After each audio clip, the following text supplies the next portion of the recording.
The Pentagon admitted Tuesday it has fallen far behind in developing a Syrian opposition force to fight ISIS on the ground. It was not what lawmakers on Capitol Hill wanted to hear.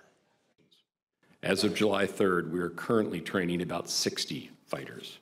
This number is much smaller than we'd hoped for at this point, partly because of the vetting standards I just described.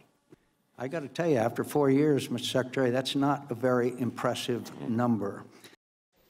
We're joined from the Pentagon by National Security Correspondent David Martin.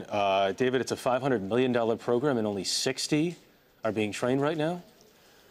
I think the most disturbing thing about that number is that those 60 came out of a pool of about 1,500 potential recruits who were then put through the vetting process. And this vetting process, the screening process, is designed to weed out extremists, and it's designed to weed out Syrians who really want to fight the Assad regime and are not very interested in fighting ISIS. The U.S. wants to train people to fight ISIS.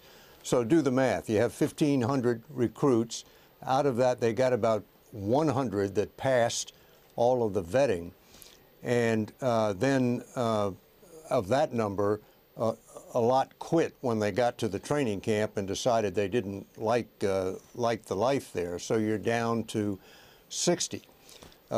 Secretary Carter said today they have identified 7,000 more recruits to go through the vetting process. But if that same kind of ratio holds up, that's going to leave you with fewer than 300 trained fighters. So this is not a very cost-efficient operation at all.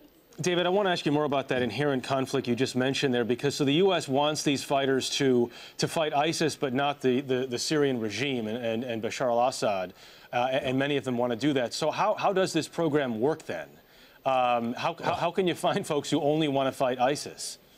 Well, you know, it's a challenge because, of course, the recruits will pretty quickly figure out what the U.S. screeners want to hear. And then, of course, once they get the training and the equipment and they're back into Syria, they can change their objectives. And it really is a very complex problem, because what happens if the U.S. trains these fighters and sends them back into Syria? The U.S. is responsible for them. So if they're fighting ISIS, the U.S. is going to have to provide them air cover. So what happens if they end up fighting the Assad regime? Does the U.S. then start flying airstrikes against that part of the Assad regime, which is fighting these U.S.-trained fighters?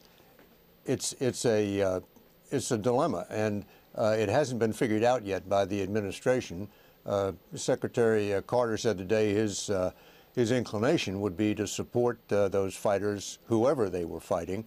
But he wasn't able to say, for instance, if it would be legal for the U.S. to conduct strikes against the Assad regime in order to protect those fighters it had trained.